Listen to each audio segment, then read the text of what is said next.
Welcome back to part 2 of lectures 19 and 20 on the Cold War.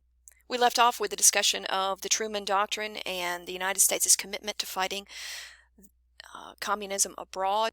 We need to take a few minutes to understand the domestic component of the Truman Doctrine. Here in the United States, the search for suspected communists will start to build over time. We're going to see another anti-communist scare break out across the country during the late 1940s and early 1950s. We actually saw it begin as early as the 1930s, but it really carries forward into the 1950s with the work of several U.S. politicians, most notably Joseph McCarthy, stoking fears of potential communist spies in our midst. McCarthy was a senator from the state of Wisconsin who launched a series of high-profile hearings in 1950 where he claimed to have a list of 205 known communists in the U.S. military, the State Department, and other government agencies. This news shocked and horrified the American public, and soon a series of Senate hearings were being held. They were being broadcast over the radio, and the new medium of TV was even reporting on it as well. For months on end, McCarthy was able to attack people's reputations at will. He even alleged that the actor-comedian Charlie Chaplin was allegedly a Soviet spy, and that even retired General George C. Marshall was part of a communist conspiracy. He essentially orchestrated an anti-communist witch hunt that went on for several years, which dragged people's reputations through the mud. It ruined people's careers and lives.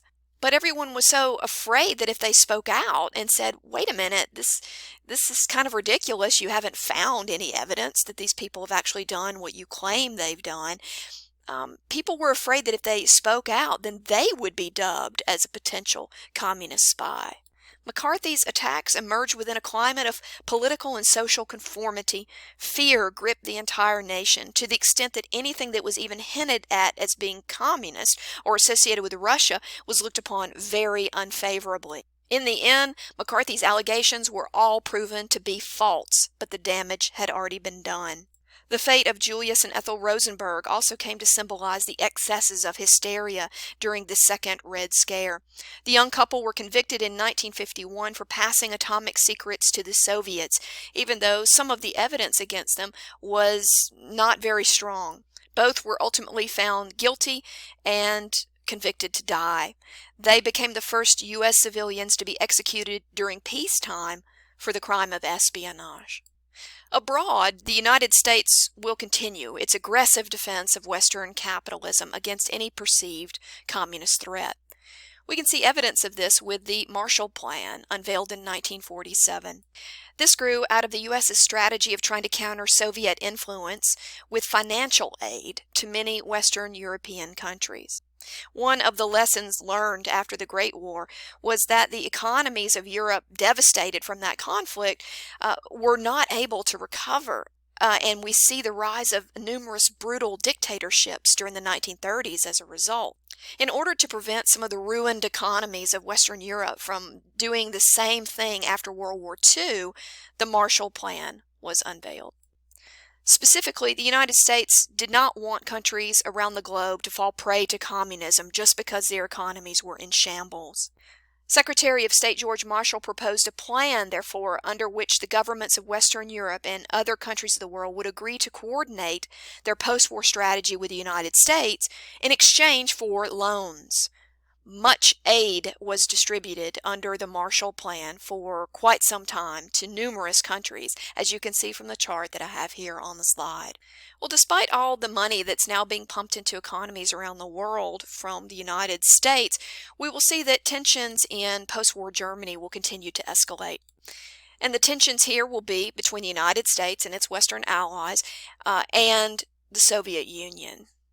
So here's where we see one of the first crisis points emerge during this new Cold War.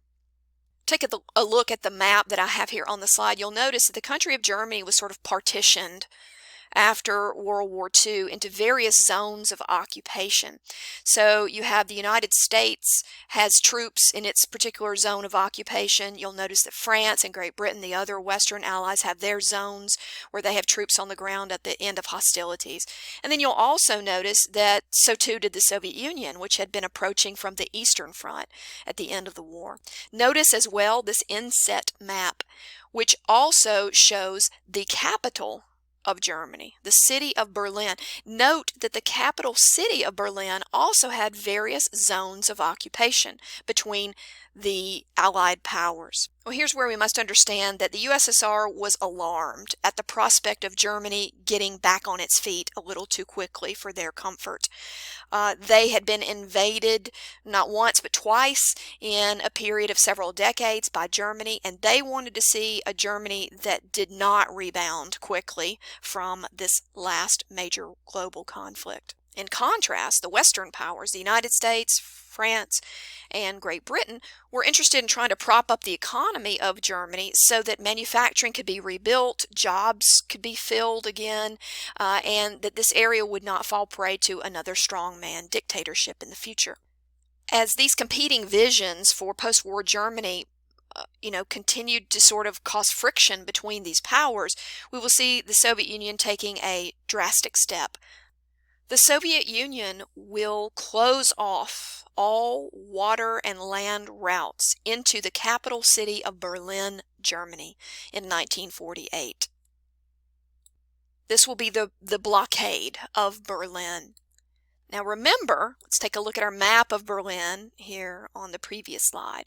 Remember that the city of Berlin also has American troops within its borders, that the city of Berlin has British troops and French troops there as well.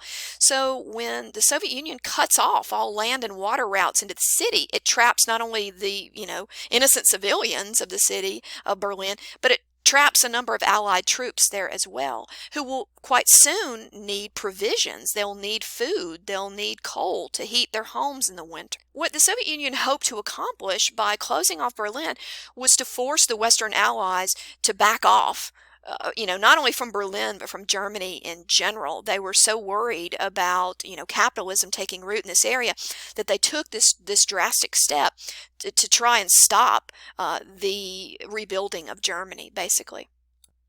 However, the United States and its allies will immediately commence airlifting food, clothing, and supplies to the needy residents of Berlin. This becomes known as the Berlin Airlift. In all, about 250,000 flights took place as British and American pilots delivered a total of about 2 million pounds of supplies to the grateful residents of the city over months' worth of time. President Truman was not to be bullied. He said that we stay in Berlin, period. Well, the Soviet Union has anti-aircraft technology. They used it in the Second World War. They are easily capable of shooting down these British planes, shooting down these American planes. Why don't they? I'll bring up the topic of MAD again. That both powers, by 1949, have nuclear weapons. And actually, at the start of the Berlin airlift, the Soviet Union still had not yet developed atomic weapons.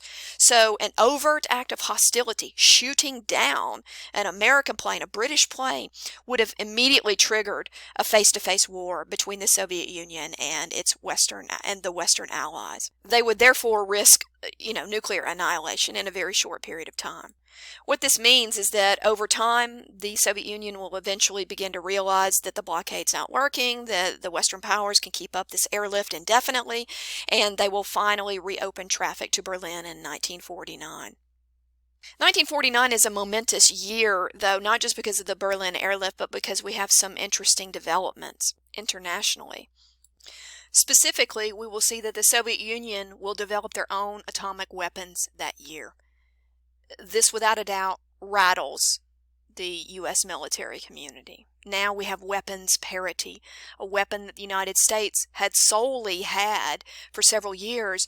The playing field has now been leveled. The Soviet Union now has the same technology.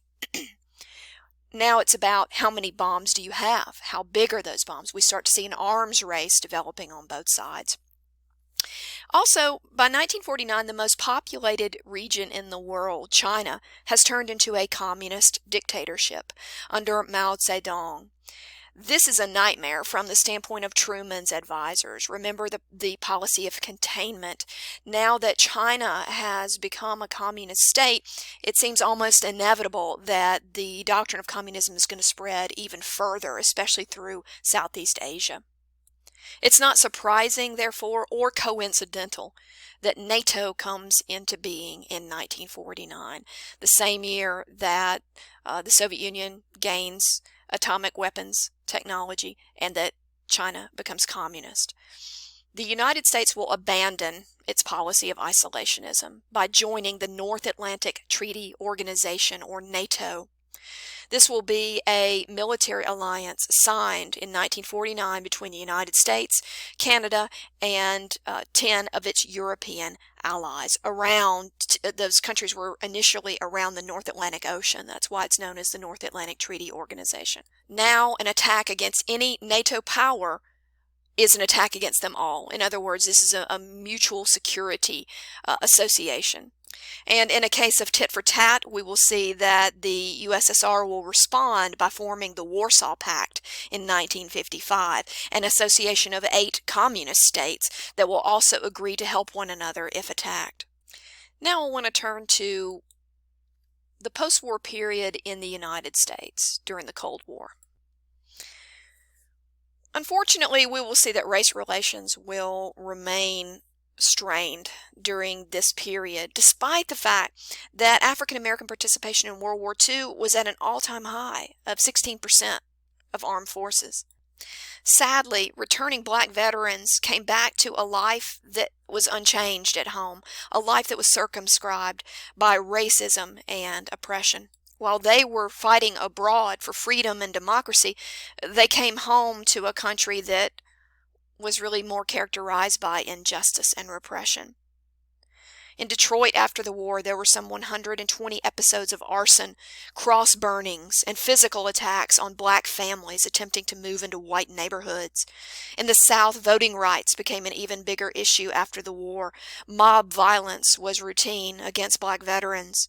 President Truman was intensely sympathetic to the plight of these men and women. He said, quote, "My very stomach turned over when I learned that Negro soldiers just back from overseas were being dumped out of army trucks in Mississippi and beaten." We'll see that Truman and the Democratic Party will begin making overtures to try and address this ongoing lack of civil rights for black Americans. In 1946, Truman will be the first president to address the NAACP. In 1948, by an executive order, he also oversaw the desegregation of the U.S. military. His administration also worked closely with civil rights activists in their legal attempts to eliminate discriminatory housing and schooling across the country. What we will see among Southern Democrats will be a nasty backlash to Truman's support of civil rights.